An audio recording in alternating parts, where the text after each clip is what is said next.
del templo de Jerusalén y las señales que habrán antes de la venida de Cristo.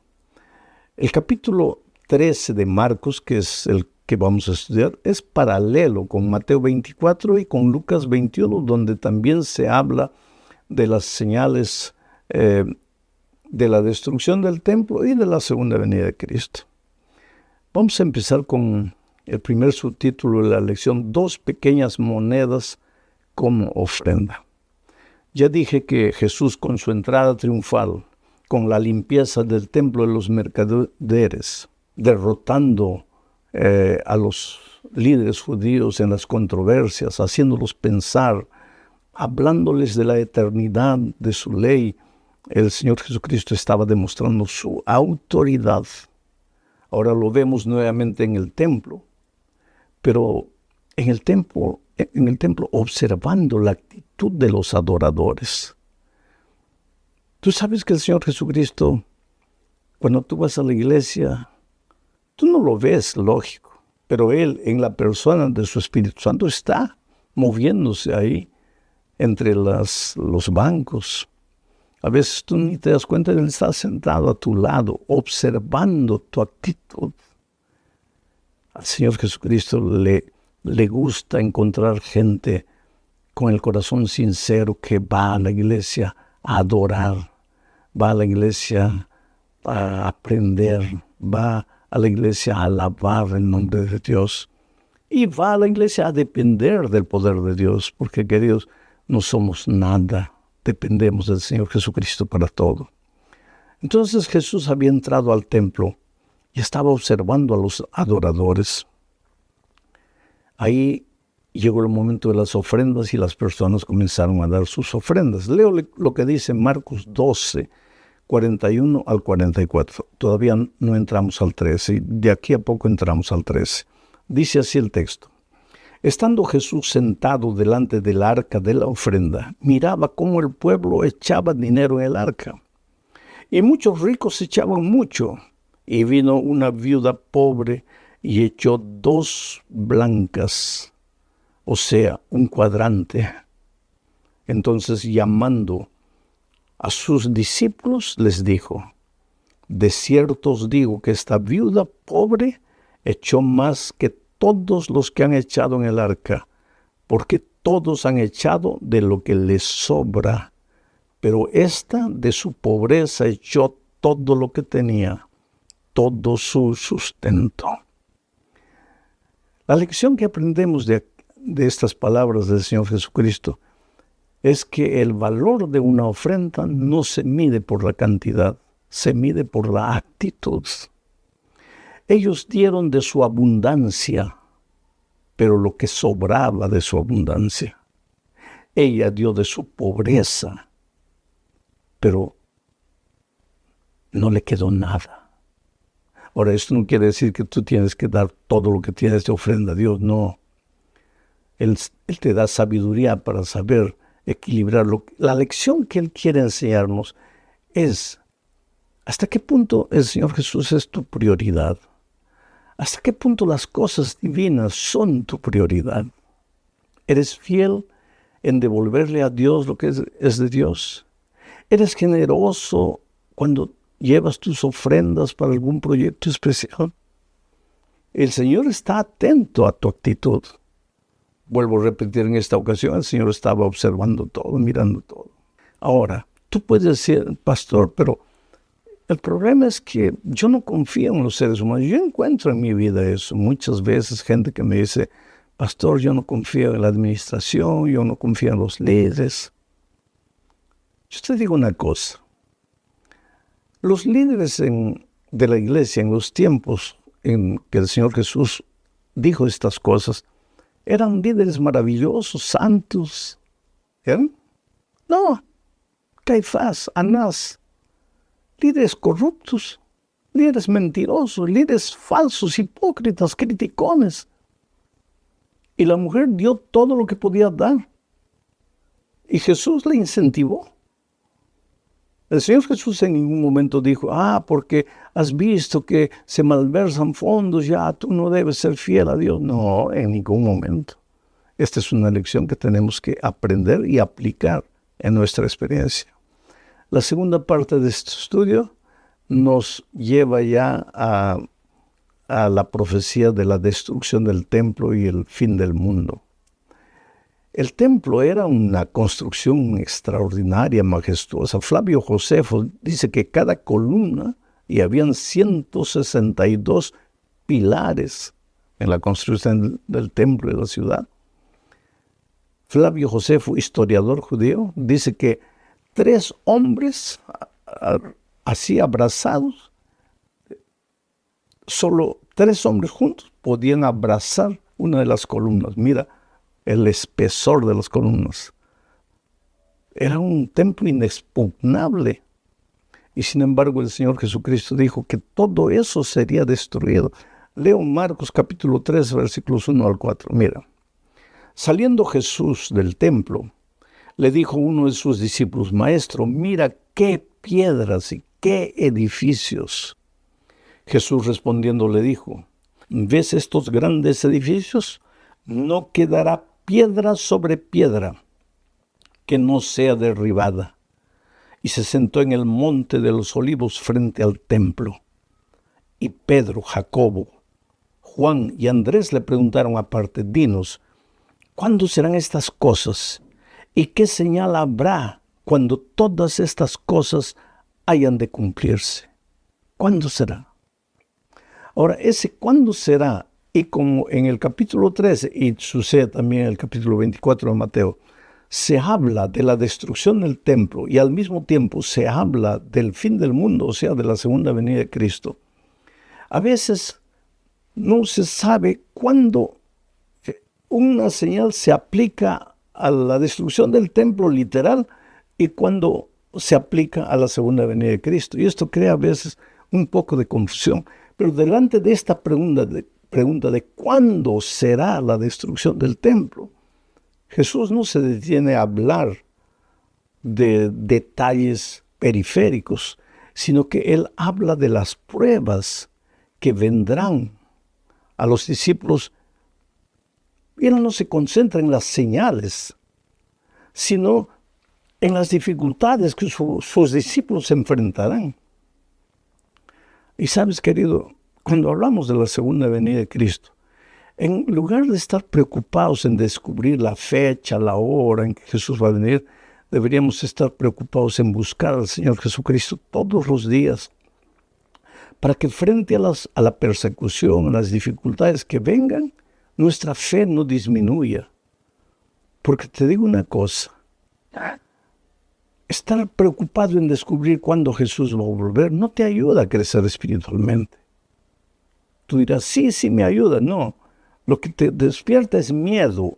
Y cualquier tipo de preparación para el encuentro con Cristo por miedo no es preparación auténtica. La preparación para el encuentro con Cristo no tiene que nacer del miedo, tiene que nacer del amor por Cristo, de la esperanza de encontrarte con Él.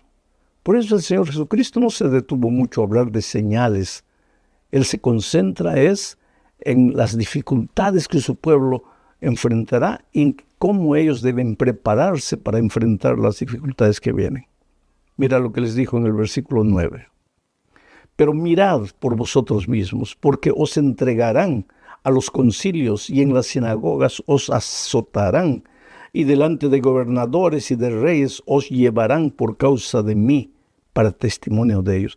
Él les habla de las dificultades que vienen. ¿Y cuál sería la única manera de enfrentar esas dificultades? Buscando al Señor Jesucristo todos los días a través de la oración, a través de la palabra de Dios y participando de la misión de evangelizar al mundo. Voy a la tercera parte, la abominación asoladora. No hay que confundir la abominación asoladora con la gran tribulación. La abominación asoladora se refiere a los días antes de la destrucción del templo, porque en el año 70, cuando Jesús dijo esto, estábamos en el año 30 y pocos. Pero en el año 70, los romanos invadirían Jerusalén y destruirían y quemarían el templo. y el pueblo judío sería perseguido por aquí y por allá. Entonces Jesús está refiriéndose aquí, al hablar de la abominación asoladora, a los días previos a la destrucción del templo, a la invasión del general Tito para destruir Jerusalén. Y mira lo que dice Marcos 13, 14 al 18. Pero cuando veáis la abominación desoladora de que habló el profeta Daniel, puesta donde no debe estar, el que lee entienda, entonces los que estén en Judea huyan a los montes. El que esté en la azotea no descienda a la casa ni entre para tomar algo de su casa. Y el que esté en el campo no vuelva atrás a tomar su capa. Mas ay de las que estén en cinta y de las que críen en aquellos días. Orad pues que vuestra huida no sea en invierno. Oh querido, el Señor Jesucristo en el contexto aquí les está diciendo que la abominación asoladora. ¿Por qué abominación? Porque entran al templo, destruyen el templo, echan por tierra las cosas divinas. Ahora Daniel proféticamente en su libro habla de los días previos a la venida del Señor Jesucristo. Y dice que esta abominación desoladora surgirá pocos días antes de la venida de Cristo. ¿De qué manera? Será un poder religioso que echará por tierra las enseñanzas divinas. Entonces, cuando tú encuentres cualquier persona a acercarse a ti para decirte, esta parte de la Biblia ya no vale, porque esta parte de la Biblia ya acabó, porque la ley del Señor ya no existe. Si las personas no te muestran en la palabra de Dios lo que está escrito, puedes creer que de alguna forma también es la tribulación asoladora que vendrá sobre el pueblo de Dios. Especialmente en nuestros días, la mayoría de los cristianos creen sin estudiar la Biblia, creen sin fijar los ojos en la palabra de Dios. ¿Por qué crees en lo que crees? Aquí la importancia de abrir la Biblia, de analizar a Dios, porque en los últimos tiempos aparecerá el anticristo. ¿Y qué es el anticristo? El anticristo es lo que se opone a Cristo. Si Cristo enseña una cosa, el anticristo va a enseñar cosas diferentes a las que Cristo enseña. Entonces, para descubrir quién es el anticristo o la destrucción asoladora, tú tendrías que primero saber lo que Cristo enseña. Y entonces, cuando ves que alguien enseña lo contrario a lo que la Biblia enseña, ya has descubierto quién es, a quién se refiere el Señor Jesucristo aquí. Vamos a la cuarta parte del estudio, la gran tribulación. Ahora, aquí en la gran tribulación se refiere específicamente a los días antes de la venida de Cristo. Marcos 13, 14 dice lo siguiente. Marcos 13, 19 dice, porque aquellos días serán de tribulación cual nunca ha habido desde el principio de la creación de Dios, que Dios creó hasta este tiempo, ni la habrá. Oh querido, ser fiel a las enseñanzas de Dios no es fácil. Y la profecía de Apocalipsis especialmente nos enseña que en los últimos días el pueblo de Dios será perseguido por causa de su conciencia, será perseguido por su fidelidad a las enseñanzas de la palabra de Dios. ¿Y por quién será perseguido? Por un poder religioso que enseña cosas contrarias a lo que la palabra de Dios enseña. Es por eso que surge aquí la necesidad de volver los ojos a Dios, de volver los ojos a la palabra de Dios, de estudiar y de aprender. Entonces, Marcos 13, 26 al 29 ya nos habla del esplendor de la segunda venida de Cristo. Dice, entonces verán al Hijo del Hombre que vendrá con las nubes, con gran poder y gloria. Y entonces enviará a sus ángeles y juntará a sus escogidos de los 4 vientos, desde el extremo de la tierra hasta el extremo del cielo. De la higuera aprended la parábola. Cuando ya su rama está tierna y brotan las hojas, sabéis que el verano está cerca. Así también vosotros, cuando veáis que suceden estas cosas, conoced que está cerca a las puertas. Y si tú lees todo el capítulo, vas a ver muchas señales, no solamente señales que ocurrirían antes de la destrucción del templo del año 70, sino señales que ocurrirán por ocasión de los días previos a la venida de Cristo. En Mateo 24 está detallado eso. Y querido, si tú observas, todas esas señales ya se han cumplido. El aumento de la violencia, el fallecimiento de la fe, porque mucha gente ya no tiene fe. Cuando el Hijo del Hombre venga, ¿encontrará fe en la tierra? El desamor entre los seres humanos. Aparecerán falsos cristos. Habrán fenómenos físicos. El sol se oscurecerá, las estrellas caerán, la luna se pondrá como sangre. Todo esto mostrándonos que el Señor Jesús está viniendo. La gente no creerá más en la palabra de Dios, o tomará la palabra de Dios y hará todo lo contrario a lo que la palabra de Dios diga. Cuando veáis estas cosas, dice el Señor Jesucristo, aprended de la higuera, porque cuando sus ramas se reverdecen, quiere decir que ya viene el verano. Así también vosotros, cuando veáis estas cosas, sabed que el Señor Jesús está viniendo. Oh, mi amigo, cuando tú contemplas el mundo no solamente el mundo agnóstico, ateo, existencialista, sino el mundo cristiano, tú te vas a dar cuenta que la venida de Jesús ya no es un evento que, digamos así, está en el futuro. No. La venida de Cristo está más cerca de nosotros de lo que muchos imaginamos. Jesús viene. Es una de las promesas más contundentes de la palabra de Dios. El Señor Jesucristo fue a prepararnos un lugar en el cielo y vendrá. ¿Y sabes por qué vendrá? Porque este mundo no puede continuar. Porque Jesús te ama. Porque Jesús no quiere que tú peregrines en el desierto de esta vida, enterrando a tu padre, a tu madre, a tus hijos, sufriendo injusticia social, a veces sin empleo, agredido por la enfermedad, por la muerte. Dios no te creó para eso. Dios te creó para vida eterna, para felicidad. Pero entonces, ¿por qué sufrimos? Porque entró el pecado y arruinó el mundo. Pero Jesús viene para ponerle un punto final a la historia del pecado. El texto para esta noche está en Éxodo capítulo 3, versículos 9 y 10. Déjenme leer.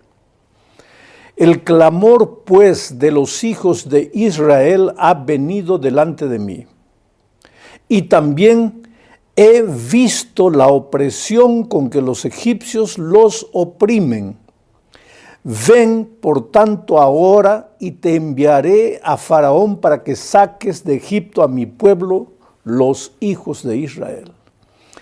Es impresionante lo que Dios le dijo a Moisés. El clamor de mi pueblo ha llegado hasta mí. Quiere decir que cuando tú clamas a Dios, cuando tú lloras delante de Dios, cuando tú suplicas a Dios, tu oración no se queda perdida en el espacio, tu clamor llega a Dios. El pueblo de Israel, oprimido como estaba bajo el poder esclavizador de Egipto, clamaba a Dios, suplicaba a Dios. Todos en un momento de desesperación clamamos a Dios. Y ahora Dios dice, el clamor de mi pueblo ha venido hasta mí, ha llegado hasta mí. Pero no solo eso, el texto también dice, he oído su lamento. Pero no solamente eso, el texto también dice, he visto su dolor, he visto su dolor. Quiere decir, querido, que No hay una gota de lágrima que salga de tus ojos que Dios no vea. No hay un suspiro que salga de tu corazón que no llegue al trono de Dios. Dios conoce tu dolor, conoce tu angustia. Y entonces, ¿qué le dijo a Moisés? Ven ahora. No le dijo ven mañana. No le dijo ven la próxima semana, ven el próximo año. Ven ahora. ¿Por qué ahora? Porque no hay tiempo que perder. Porque he oído el clamor de mi pueblo. Mi pueblo está sufriendo y yo amo a mis hijos. Yo no quiero que sufran. Por tanto, ven ahora, en este momento. Quiere decir, queridos, que Dios está siempre dispuesto a responder nuestras oraciones. A veces nosotros en la vida sentimos como que Dios no nos oye, como que Dios se olvidó de nosotros.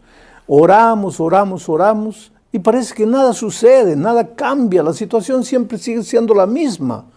Y muchos se cansan de orar, se desaniman y pierden la fe en Dios. Pero cuando Dios aparentemente demora, hay que tener mucho cuidado en pensar que Dios se olvidó de nosotros. ¿Te acuerdas de Lázaro? Lázaro estaba enfermo. Y las hermanas de Lázaro enviaron emisarios, mensajeros a Jesús. ¿Podríamos decir que nuestras oraciones son nuestras mensajeras a Dios?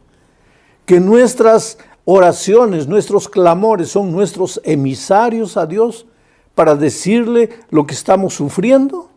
Bueno, las hermanas de Lázaro mandaron emisarios a Jesús y le dijeron, Lázaro, aquel a quien tú amas está enfermo.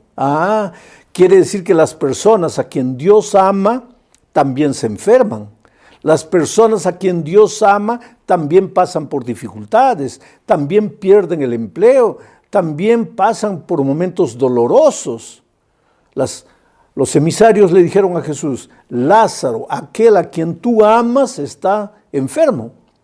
Ahora, si Jesús amaba a Lázaro, porque Lázaro era un gran amigo de Jesús, cuando Jesús iba para Jerusalén, generalmente se hospedaba en la ciudad de Betania, la ciudad de Lázaro, Marta y María, 3 hermanos.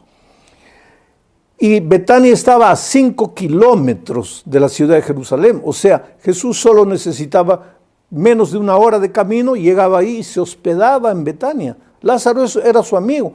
Y ahora que Lázaro estaba enfermo, era lógico que Jesús debiera venir corriendo para ayudarlo, pero no vino. Y Lázaro no solo se enfermó, sino que murió. Y cuando murió, Jesús apareció. Tanto así que una de las hermanas de Lázaro le dijo a Jesús, pero Señor, ahora ya para qué? Ya murió, ya acabó todo. Porque para nosotros la muerte parece que es el fin de todo. Pero, queridos, Jesús no demoró porque no amase a Lázaro. Jesús no demoró porque no le importaba Lázaro. Jesús no demoró porque no le interesaba el clamor de Lázaro. Jesús demoró porque lo que las hermanas de Lázaro estaban pidiendo era apenas una curación. Pero Jesús tenía preparada para Lázaro una resurrección. O sea, lo que las hermanas de Lázaro pedían era poco. Jesús aparentemente demoró porque estaba preparando una cosa mucho más grande de la que ellas esperaban. Esta es una lección clave para nosotros. Dios está siempre dispuesto a atender nuestras oraciones, nuestros clamores. No hay una lágrima que derramemos que pase desadvertida para Dios. Entonces, si Dios le dijo a Moisés, Moisés, ven ahora, ¿por qué cuando tú clamas no viene la respuesta ahora? Porque tal vez Dios está preparando una bendición mucho más grande de la que tú esperas. Esta noche no voy a presentar muchos conceptos teóricos. Esta noche más bien me voy a detener a contar experiencias de la vida real que muestran que Dios siempre, siempre está dispuesto a escuchar el clamor de sus hijos y a responder la oración de sus hijos.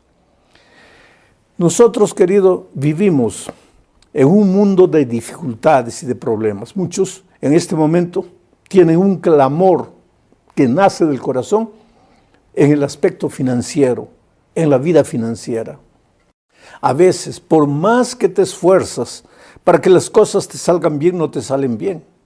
Entonces yo te voy a contar el milagro que Dios hizo en la vida financiera de un hombre. Yo estaba predicando en el estadio de la Portuguesa Santista, un equipo de fútbol en el Brasil.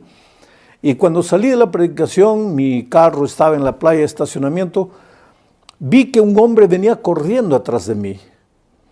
Y él me dijo, mire, usted dice que Dios nos ama, que Dios es capaz de hacer maravillas en la vida de todos, pero yo no sé si creer o no creer en lo que usted me dice, porque yo no soy miembro de su iglesia, yo no soy miembro de ninguna iglesia, yo no creo en Dios, o tal vez crea, pero nunca le he dado tiempo a Dios.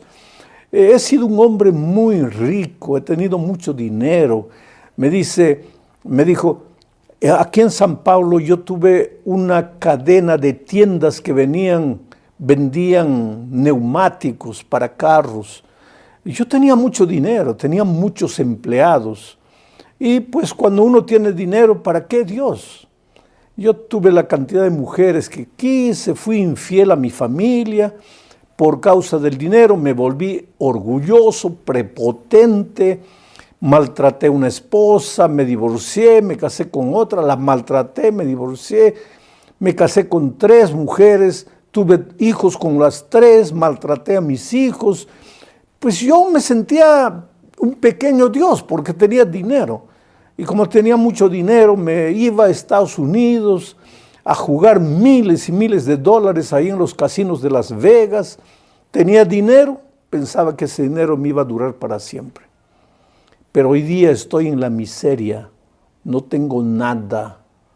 Hoy día es mi cumpleaños, cumplo 60 años y en 60 años de vida no he hecho nada, porque todo el dinero que acumulé lo perdí, lo malgasté, los desperdicié. Porque cuando vino una crisis financiera al país, por más que luché con uñas y dientes para salvar mi empresa se vino abajo. Hoy día no tengo ni siquiera casa. Vivo de favor en los fondos de la casa de un amigo. Y vine esta noche porque escuché un anuncio en la radio diciendo que Dios es capaz de escuchar la oración de sus hijos y capaz de hacer maravillas en la vida de los que creen. Y yo he venido, pero yo le pregunto, ¿qué es lo que Dios puede hacer en mi vida? Entonces yo le hice una pregunta. Esta noche en el mensaje yo hice un llamado. Yo dije, ¿cuántos quieren abrir el corazón a Jesús, venir, entregarle la vida a Jesús? Tú te levantaste, tú aceptaste el llamado, tú aceptaste, abriste el corazón a Jesús. Y él me dijo, sí, pastor, yo le entregué mi vida a Jesús, pero quiero decirle ahora, ¿y qué es lo que Jesús va a hacer por mí ahora? Dígame, ¿qué es lo que Él va a hacer por mí? Le dije, no sé, hijo, yo no sé lo que Dios va a hacer por ti, pero una cosa sé, que si tú le has entregado el corazón a Dios, Dios en 5 años te puede devolver lo que tú no has hecho en 60 años. Pero ahora mira, yo tengo que salir, voy a hacer una oración contigo. Y oré con él.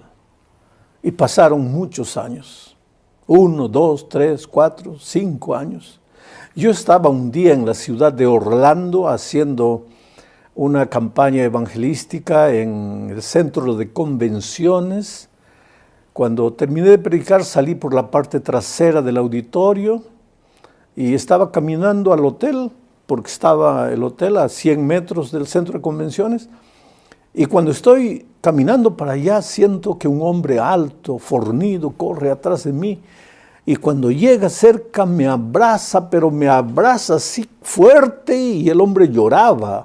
Estaba emocionado, lloraba. Y yo lo dejé llorar y me dijo, pastor, ¿usted no se acuerda de mí? Le dije, no me acuerdo. Me dice, míreme bien, ¿no se acuerda de mí? Le dije, no, hazme recordar, ¿dónde nos conocimos?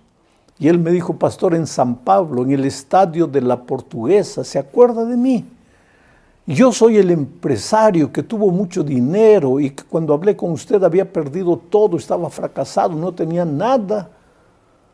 Oh, le digo, claro que me acuerdo de ti. No me acuerdo así exactamente de tu rostro porque hablamos rápido, pero me acuerdo del incidente. ¿Eres tú? Me dijo, sí. ¿Y qué haces aquí en Estados Unidos? Me dice, pues yo vine aquí y le voy a contar mi historia. Le digo, acompáñame hasta el hotel.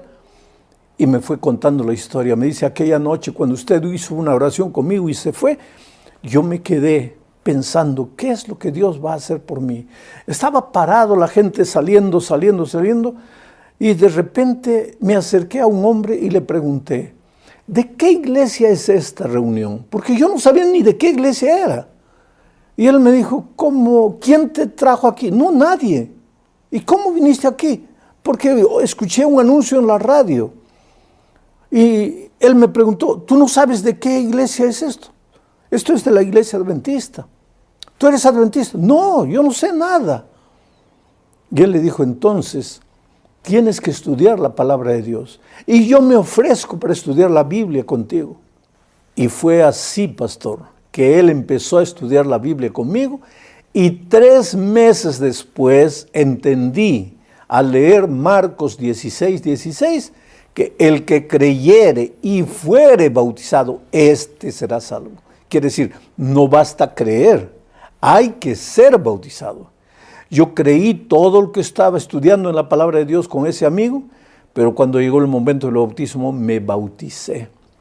Pero mi vida no cambiaba, yo seguía sin empleo, seguía medio enfermo, seguía viviendo ahí en los fondos de la casa de aquel amigo, no tenía dinero, pasando necesidad, pero en mi corazón ahora había esperanza. Yo tenía la seguridad de que Dios iba a hacer un milagro en mi vida. Y yo oraba todos los días, Señor, ayúdame, Señor, ábreme las puertas, ábreme los ojos. Yo no sé qué es lo que debo hacer.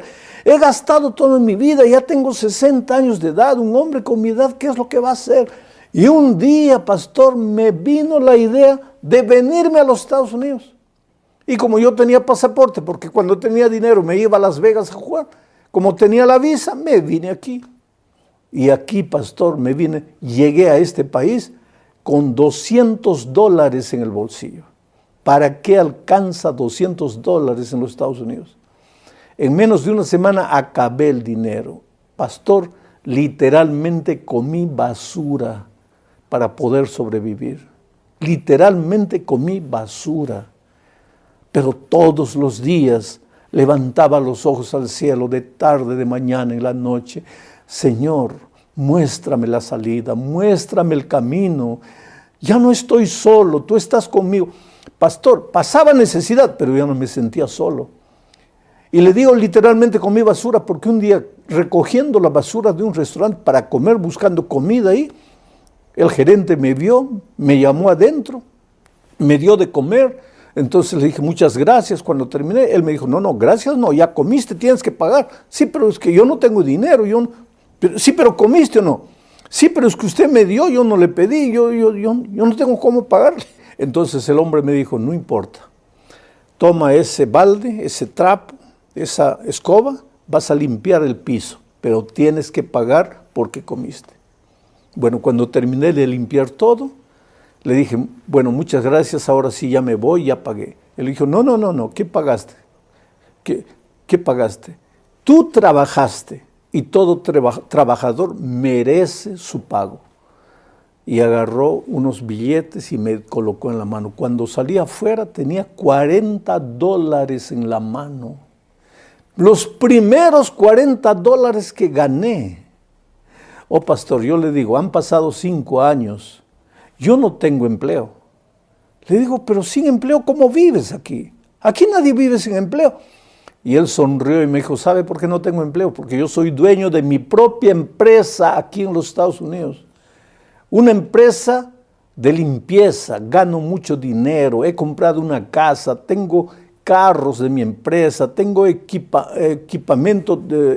de limpieza para mi empresa, he vuelto al Perú, al Brasil, he pedido perdón a mis he vuelto al Brasil, he pedido perdón a mis 3 esposas, hoy día, a mis 3 ex esposas, hoy día son mis mejores amigas, he pedido perdón a mis hijos. Oh, pastor, no sé si usted se acuerda lo que me dijo en el estadio. Usted me dijo, si le has entregado la vida a Jesús, en 5 años Dios te va a dar lo que tú no has hecho en 60 años. Y pastor, hoy justamente es mi cumpleaños.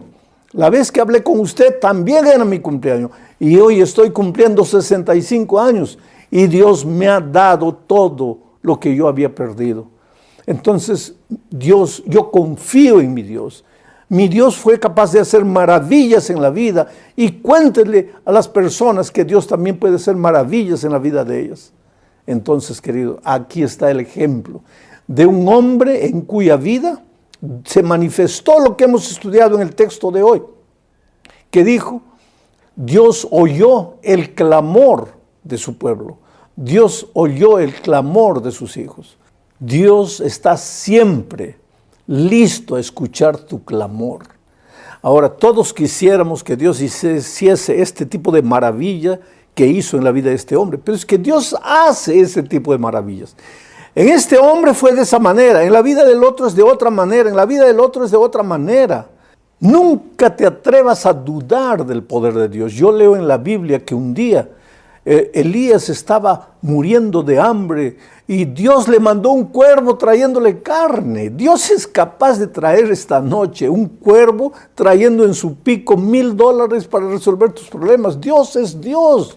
No te atrevas a dudar del poder de Dios y no te atrevas a dudar que Dios escucha tu clamor y que Dios ve tu necesidad. Y esto no es solamente en el mundo financiero, Dios también escucha tu clamor familiar.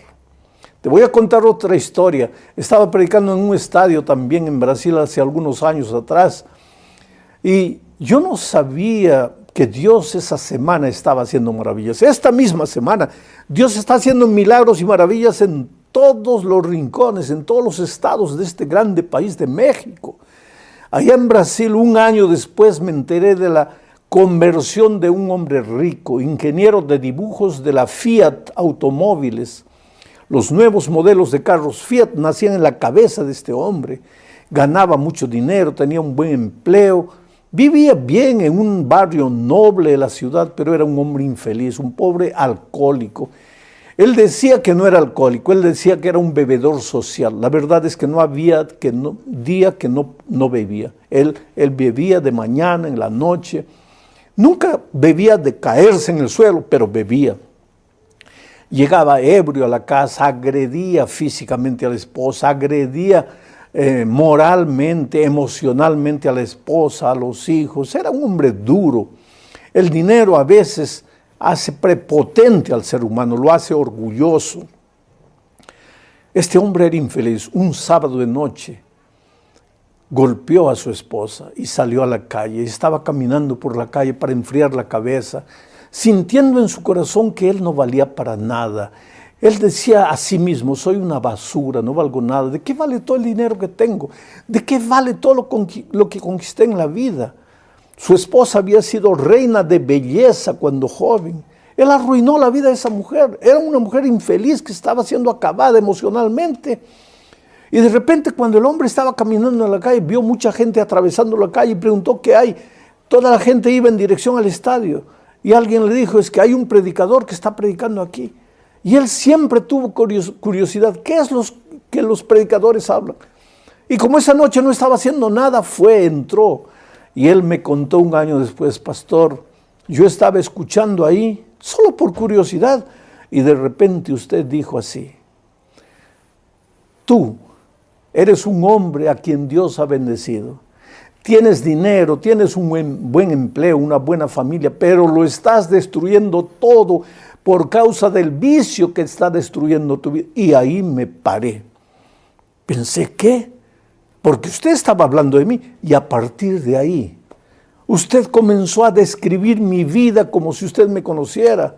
Usted dijo, cuando llega la noche no puedes dormir, te revuelcas en la cama, te preguntas qué es lo que te falta es Jesús. Y dije, no lo voy a oír a este hombre. No, este es un hombre no quiero más oír. Y salí. Y cuando ya estaba en la puerta del estadio saliendo por los parlantes, llegó hasta mí la voz. Puedes escaparte de Dios, pero no podrás huir para toda la vida. Un día, cuando no tengas a dónde más ir, cuando no tengas más que hacer, tendrás que caer de rodillas y clamar por la misericordia divina. Hoy es el día de buena nueva, hoy es el día de salvación. Y él me dijo, pastor, yo salí como un loco. Ahí corrí como un loco. Y aquí en mi oído su voz me repetía, Dios te ama, tú eres la cosa más linda que Dios tiene, pero tú estás arruinando tu vida porque has escogido tu propio camino de rebeldía. Tú nunca vas a poder escaparte de Dios, entrégate al Señor. Oh pastor, en una esquina de la calle, sin tener vergüenza de nadie, yo me arrodillé y ahí levanté los ojos al cielo y dije, Señor, yo soy una basura, yo no valgo para nada. He arruinado mi vida, he arruinado la vida de mi familia, pero ese hombre dice que tú me amas, Señor. ¿Cómo puedes amarme si yo no valgo nada? Y él me dijo, en el silencio, yo escuché en el silencio en mi corazón, como una voz diciendo, hijo, no me preguntes cómo puedo amarte. Yo solo te amo. Y esa noche me entregué al Señor Jesús. Llegué a la casa. Agarré todas las botellas de whisky y las comencé a echar al vaso sanitario. Mi esposa me vio y me dijo, estás borracho. Después mañana me vas a estar echando la culpa a mí porque desapareció el whisky. Y él la miró y le dijo, no, esposa, yo no estoy loco. Yo soy una nueva criatura. Le he entregado mi vida a Cristo. Que ella me vio y me dijo, ahora sí estás loco, borracho, tal vez drogado. ¿Cómo que le has entregado la vida a Cristo? ¿Qué Cristo? Para ti no hay Cristo. Y él me dice, pastor, empecé a llorar. Le dije, esposa, perdóname. He arruinado tu vida. Eras una mujer bella, soñadora. Yo te destruí, yo te acabé. Porque no tenía a Dios, porque no tenía a Cristo. Pero esta noche en el estadio yo escuché la palabra de Dios y yo me entregué a Jesús. Y mañana quiero volver al estadio y quisiera que tú me acompañes. Y al día siguiente, él y la esposa fueron. Y al otro día volvieron. Y al otro día volvieron. Y volvieron la semana toda. Empezaron a estudiar la Biblia y después se bautizaron. Ese hombre había expulsado a su hijo mayor. No sabía dónde su hijo estaba. Pero ahora publicó una propaganda en uno de los mayores periódicos de San Pablo, diciendo, hijo, ¿dónde estés? Perdóname, vuelve a casa. La hija había sido expulsada porque quedó embarazada. La llamó, la buscó, le pidió perdón. Hoy día son una familia unida, una familia amada, una familia transformada, porque Dios oyó el clamor de ese hombre que estaba con el hogar destruido, con la familia destruida. Ahora yo te pregunto, ¿qué puede haber en tu vida que Dios no pueda hacer? ¿Qué clamor hay en tu corazón que Dios no pueda responder? Pero es que Dios no puede hacer nada por ti si tú no le abres el corazón, si tú no te rindes, si tú no te entregas a Él. Por eso, antes de hacerte la invitación de que le entregues la vida a Jesús, te voy a contar ahora no una historia de Brasil, sino una historia de México. Y es la historia de un hombre llamado Juan Martínez. Él es ciego. ¿Sabes por qué? Porque en un asalto le metieron una bala en la cabeza y a raíz de ese disparo él perdió la visión y se sintió el hombre más infeliz de la vida, ciego. Se rebeló contra Dios, se rebeló contra los seres humanos, se rebeló contra todo el mundo. No quería saber nada de nadie. ciego. ¿Qué podría ser de la vida? Ciego. Su corazón estaba lleno de odio, de rencor, de veneno. Pero de repente recibió la carta de un hermano suyo que estaba en los Estados Unidos. Y ese hermano le dijo: hermano, yo sé la tragedia que estás viviendo. Yo sé que fuiste asaltado, que no moriste, pero que te quedaste ciego. Ahora yo quiero que tú sepas que yo estoy con cáncer. Estoy condenado a muerte. Sé que voy a morir, pero tengo gratitud en mi corazón a Dios porque yo le entregué mi vida a Jesús. Yo no tengo miedo de nada. Mientras tu corazón está lleno de odio y de rencor, entonces escucha a tu hermano que está muriendo. Ábrele tu corazón a Jesús. Ríndele tu vida a Jesús para que Él te cure, porque tu verdadera enfermedad no es que has perdido los ojos. Tu verdadero problema es que no tienes a Cristo en el corazón.